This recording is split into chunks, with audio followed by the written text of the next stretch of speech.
Since March 3, 1944, the air was thick with the sharp scent of gunpowder and the cries of dying men.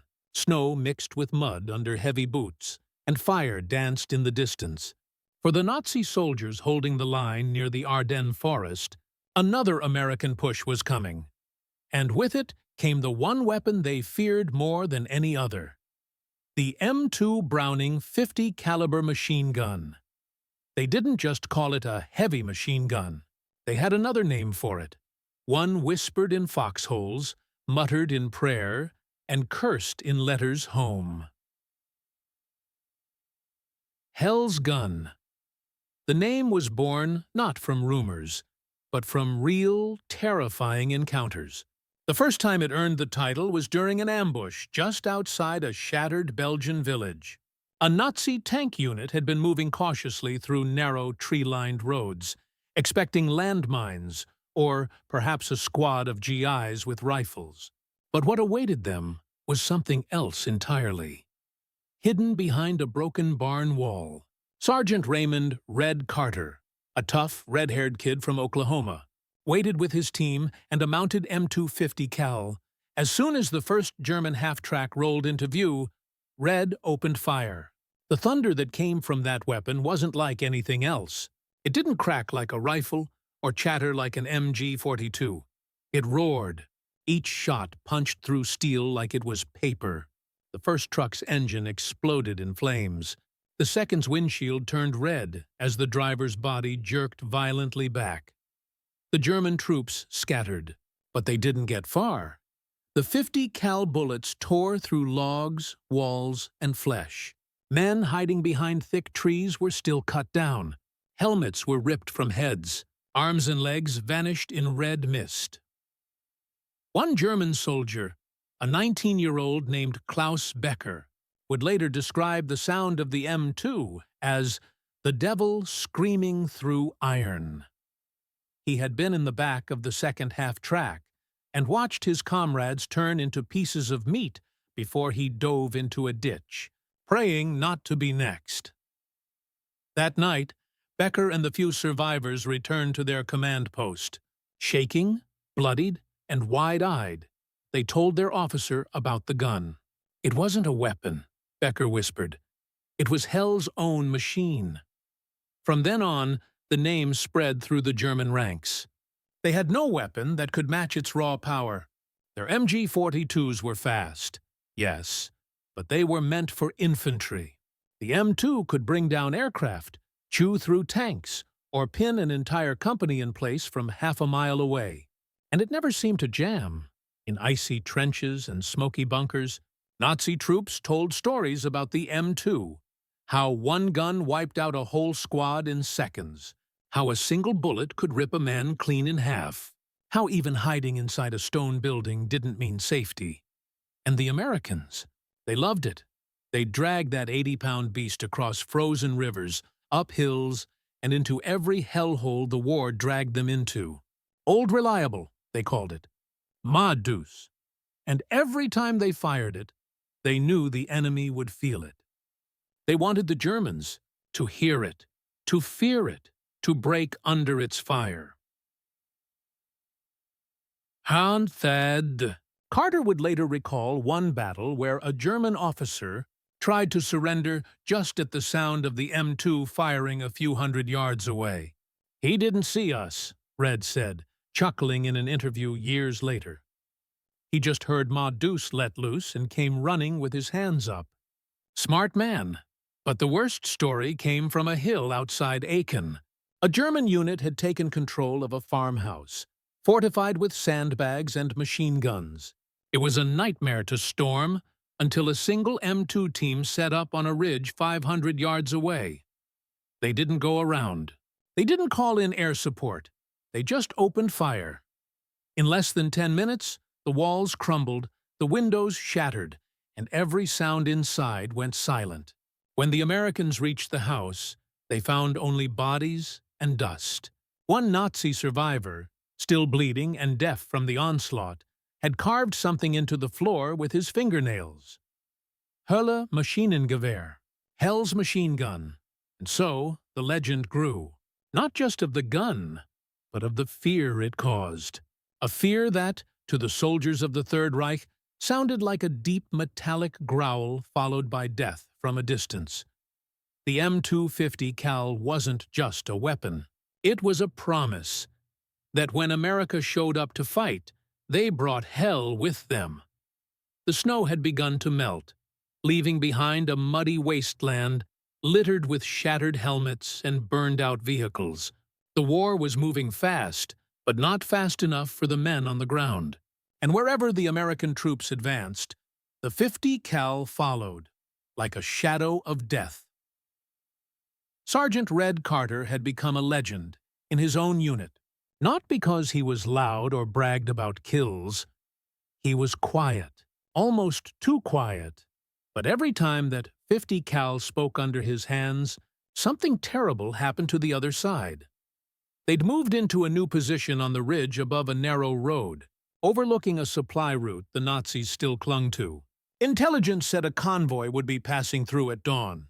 Ammo, medical supplies, maybe even prisoners. Red and his team, 3 men and 1 hell of a gun, set up just before light broke. The 50 Cal sat mounted on its tripod, barrels cleaned and oiled.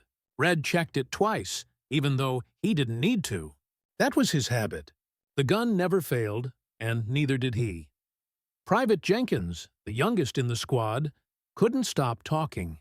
"Heard a Kraut called it Hell's Gun," he said, grinning as he loaded belts of ammo. "You believe that, Sarge?" Red didn't answer. He just looked through the scope, waiting. And then they heard it. Engines. The convoy was right on schedule. 2 trucks in front, an armored car in the middle, a troop carrier in the back. Red didn't shout. He didn't count down. He just pulled the trigger. The 50 Cal roared like thunder cracking open the sky. The first truck's hood exploded in sparks and flame. The second swerved, skidding in the mud before flipping on its side. The armored car tried to rotate its gun turret, but before it could even aim, Red sent 4 rounds straight into the windshield. The glass spiderwebbed, then shattered. The gunner's head disappeared in a red puff. The troop carrier tried to reverse. Red let out a short burst, aiming low. Tires shredded. The vehicle jerked, then stopped. Men inside screamed in German. A few tried to crawl out. One waved a white cloth. Red stopped firing, but only for a moment. When the man with the cloth tried to grab a rifle from the mud, Red opened up again.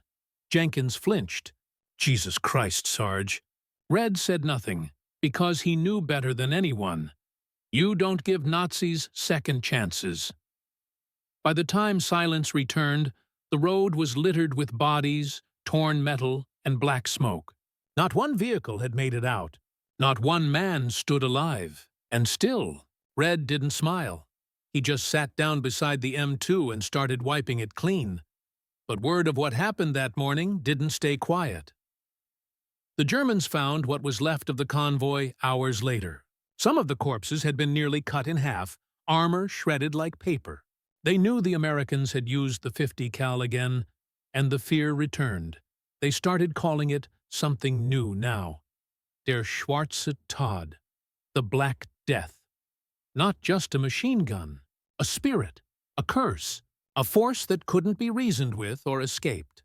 Whenever they heard that slow, deliberate thumping, not the wild rattle of small arms, but the deep pounding of the M2, they ran.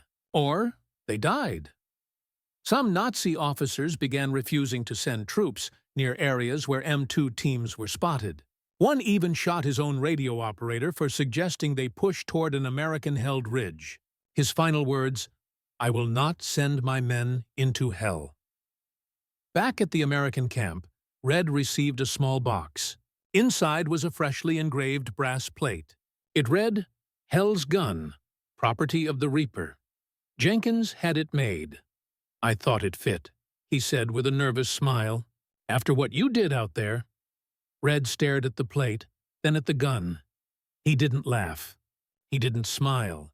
He just said quietly, "We're not done yet," because the war was still raging.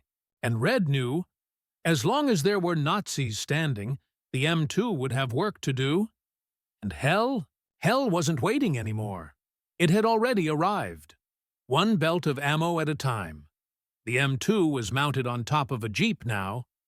Not because it had to be, but because Red Carter wanted it that way. He didn't care about stealth anymore. Not after what he'd seen, and especially not after what he knew was coming. Winden wasn't marked on most maps, just another sleepy European village caught between fire and ruin. But what the brass didn't know, what only Red's recon unit had found, was that the Nazis had turned it into a temporary headquarters. Officers, intel, ammo caches, and worst of all, prisoners, the kind they didn't expect to live long. Women, children, French resistance fighters, even one captured American pilot, stripped and beaten, barely clinging to life in a barn behind the main house. They were torturing them. That's what lit the fire in Red. He wasn't the kind of man who cracked jokes or gave rousing speeches.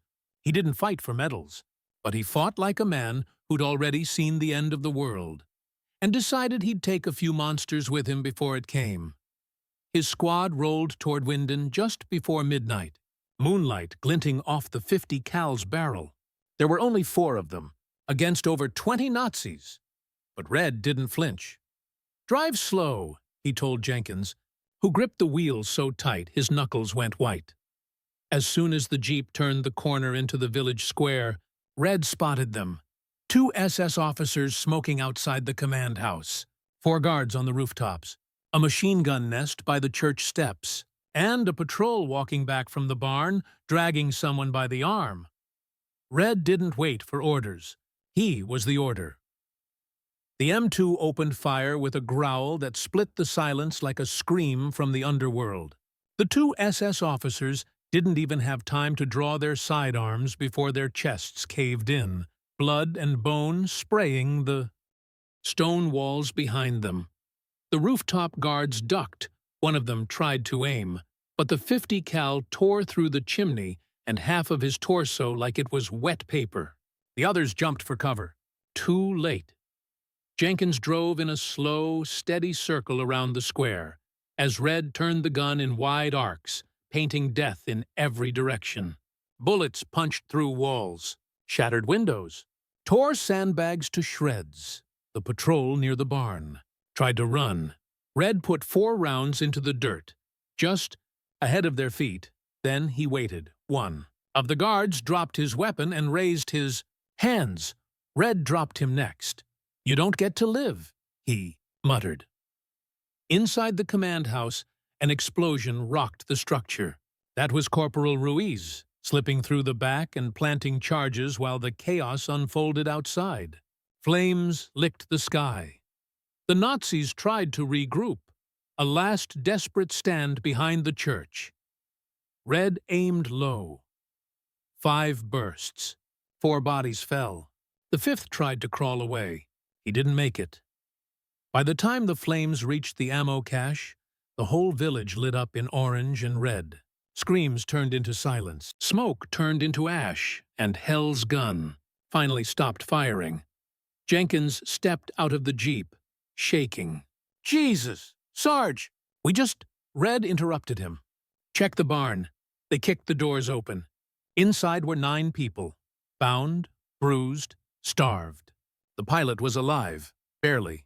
A little girl clung to her mother, eyes wide, terrified by the sound of Red's boots. But then she saw the gun on the jeep behind him. Her lips moved. Der Schwarze Tod. Even she knew the name.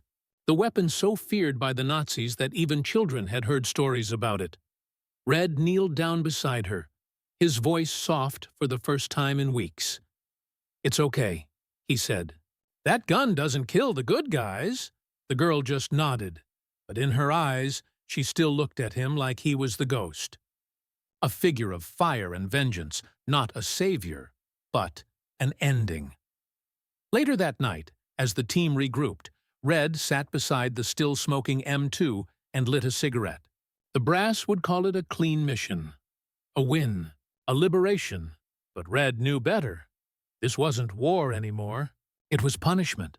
And the 50 cal? It wasn't a weapon. It was a sentence. The fires of Winden were still burning behind Red's eyes, even though he'd left the village days ago.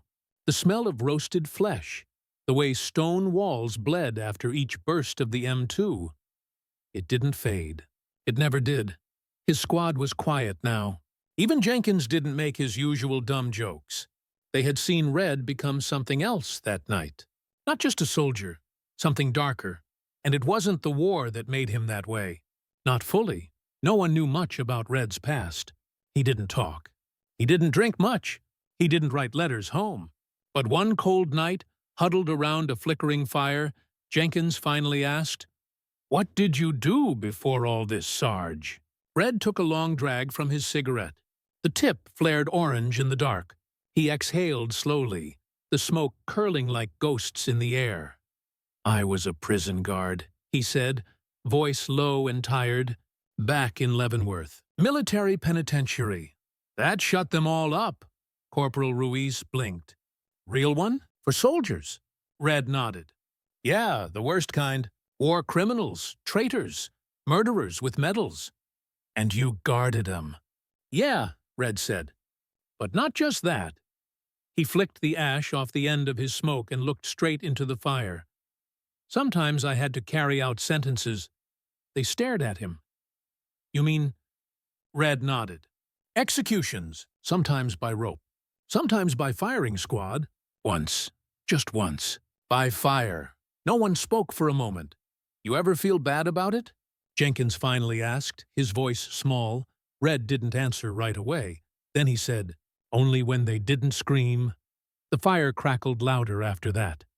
Red stood up and walked to the edge of the camp, where the M2 sat alone under a canvas cover, like a beast sleeping in its cage. He lifted the cover and ran his hand over the cold steel. To the others, it was a weapon. To him, it was familiar. A judge, a tool of justice.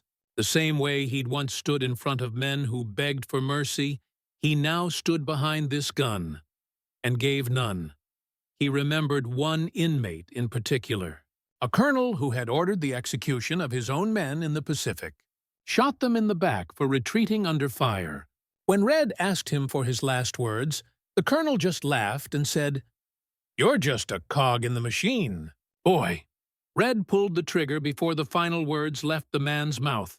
And now, in Europe, he heard that same laughter in every Nazi officer he killed, every SS man who smiled before surrendering, every bastard who thought their rank or flag would save them. That's why he didn't take prisoners. That's why the M2 never hesitated. The next day, orders came in. They were to support a push into Cologne's outer defense lines. Intelligence showed that German forces were regrouping, setting up artillery along the rail yards. But there was a catch. American scouts had gone missing. No radio contact, no flares, nothing. And that only meant one thing. The Gestapo was involved. They didn't take prisoners. They collected them. Red volunteered without a second thought. He strapped the M2 onto the jeep himself. Not because he didn't trust the others, but because no one else touched the gun, unless he said so. As they rolled toward Cologne, Jenkins whispered, "You think this one's gonna be worse than Winden?" Red didn't look at him. He just said, "Winden was hell." Then he looked at the horizon, smoke rising in thick black columns over the city. But Cologne? That's the devil's home. The wheels crunched over frozen ground, the M2 loaded and ready, its barrel gleaming like a guillotine under the pale sun. Whatever waited ahead, Red wasn't scared, because he'd already lived in darkness, and now he carried it with him. The city was dying. From a distance, Cologne looked like a skeleton wearing smoke. Cathedrals crumbled, bridges cracked. Buildings that once held families now hid snipers and death. And behind it all, the slow, pulsing sound of distant artillery, like a heartbeat refusing to stop. Red Carter and his squad rolled in on the edge of dawn, headlights off, the M2 mounted and loaded, resting like a vulture above the Jeep's hood. The moment they crossed into the bombed-out suburbs, the wind changed, carrying the coppery scent of blood and something worse. Rot. God damn, Jenkins muttered, pulling his scarf tighter. Smells like something's dead and still walkin'. Red didn't reply. His eyes were fixed forward, scanning every broken window and alley. He could feel something wrong. The kind of wrong that didn't show up in reports. The mission was simple. Find the missing recon team. 6 men. Last seen near the rail yard checkpoint 2 days ago. Command feared they were captured, maybe worse. But Red knew better. If the Gestapo got them, they weren't captured. They were samples. The Jeep crept forward through narrow lanes, tires crunching over shattered glass and bones. No birds, no dogs, just silence. The kind of silence that came after a slaughter. They reached the checkpoint by mid-morning. Nothing but smoke and blood. The first body was nailed to a telegraph pole. An American private, upside down, dog tags stuffed in his mouth, skin carved with swastikas. The other 5 weren't far. 3 lined up against a brick wall, bullet holes between their eyes. 1 had no face left. The sixth was in pieces. Red didn't even know what part was what. Jenkins turned and vomited beside the Jeep. Ruiz just whispered, "Monsters." But Red, he didn't blink. He stared at the scene like a man reading a menu, and then he said, "They wanted us to find this." "What?" Jenkins wiped his mouth. "You think they wanted us here?" Red pointed to the blood trail leading away from the scene, a thick, dragged line toward a blown-out warehouse a block away. "They're waiting for us," Red said calmly. Ruiz looked nervous. "Then what do we do?" Red walked back to the Jeep, flipped the safety off the M2, and rotated it toward the warehouse. "We knock." The gun spoke a second later. The first burst turned the front gate into twisted metal and dust. Wood exploded into splinters. Red raked the entrance in a wide arc, chewing through sandbags, crates, and whatever poor bastard had been behind them. They waited. Nothing moved. And then, from inside, came laughter.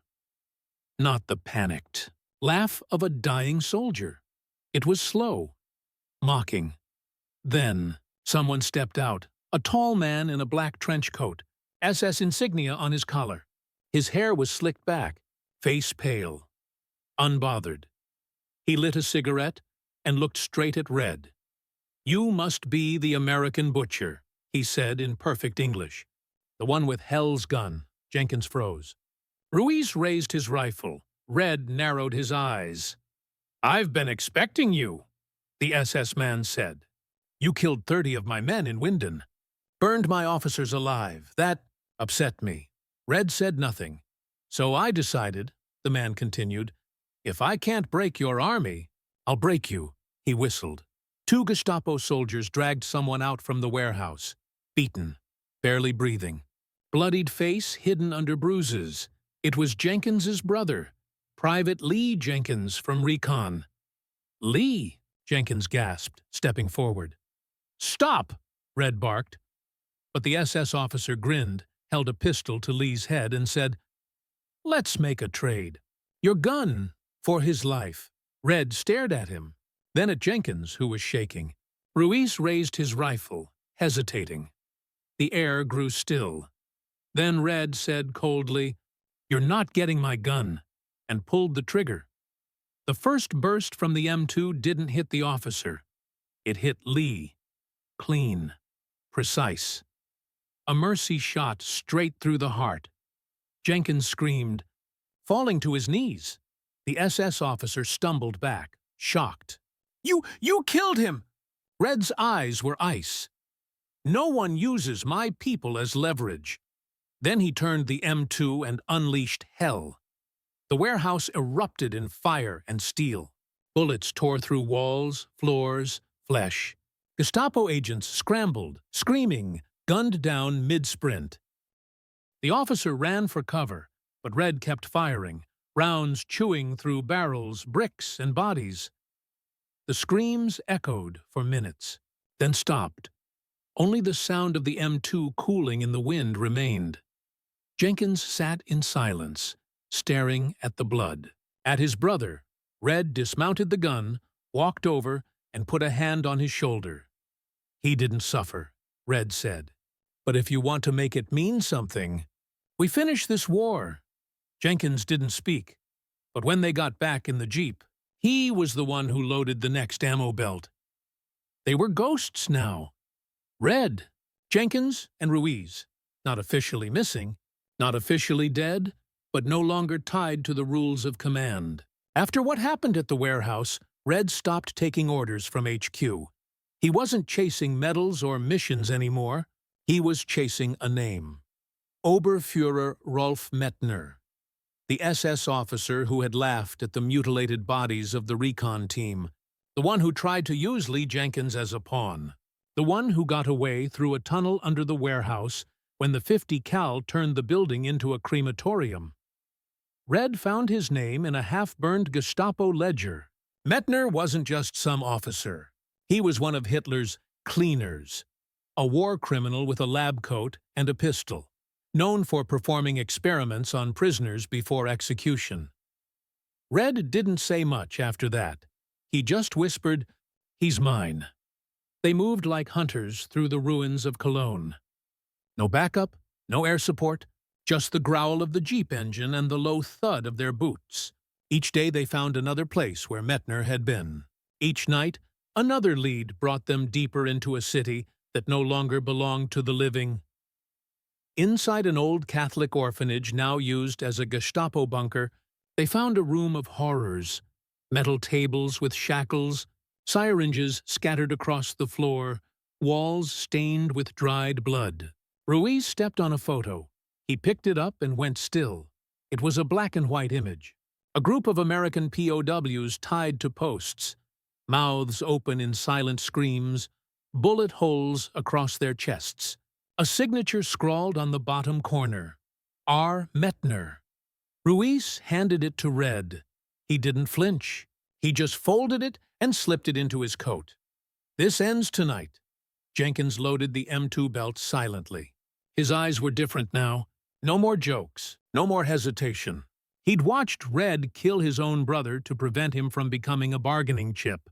And now, he followed Red with the kind of loyalty you don't get from orders. You get it from pain. They found Mettner's last location through a captured officer. What was left of him anyway? Red didn't torture him. He didn't have to. He just sat him in front of the M2 and asked, "Where's Mettner?" When the man refused, Red calmly started loading a belt. He didn't even have to fire. The officer cracked halfway through the first rattle of the charging handle.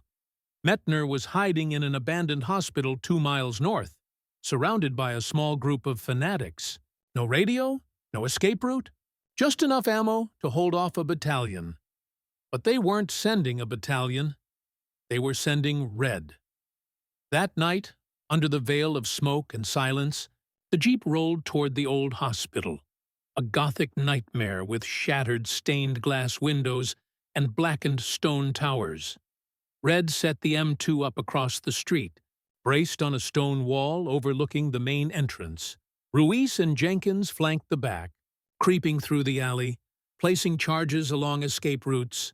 Red watched through the scope. Guards with machine guns. A sniper on the roof. Mettner, standing in the entryway, lighting a cigarette like nothing in the world could touch him. Red whispered to himself, "This is for them." Then he fired. The sniper's head popped like a melon. The guards spun in panic, but Red was already walking his fire down the line. Knees, stomachs, chests. They didn't even make it to cover. Mettner disappeared inside the hospital. Red didn't stop.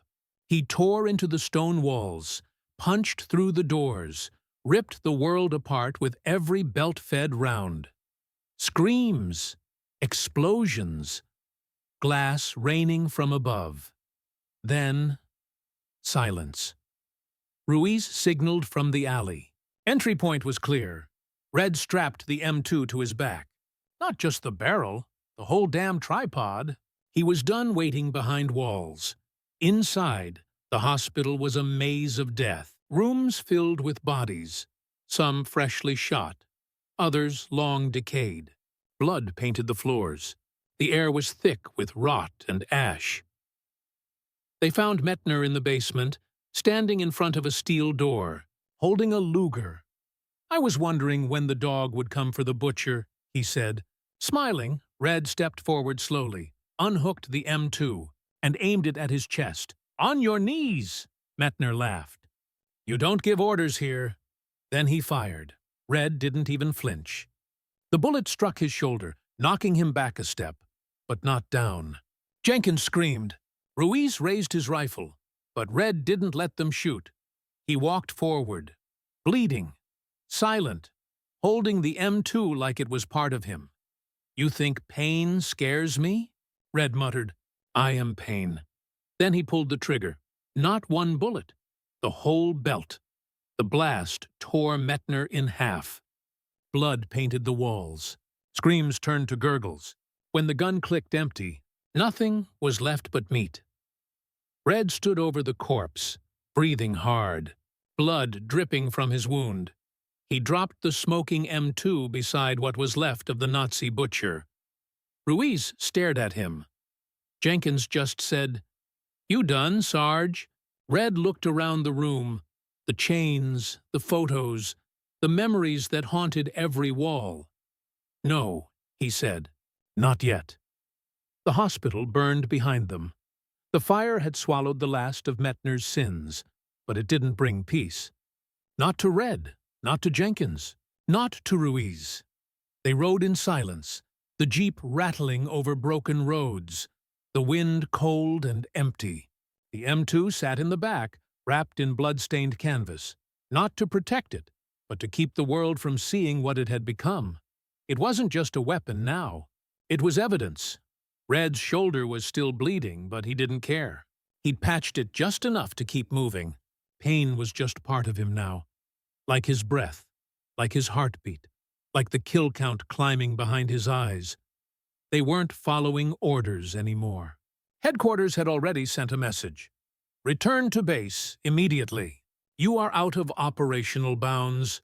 Red didn't reply, because he had one last name. General Klaus Reinhardt, one of Hitler's personal pit bulls. Not a frontline general, a cleanser. The man who signed off on the execution of over 2,000 civilians across Poland, France, and occupied Belgium.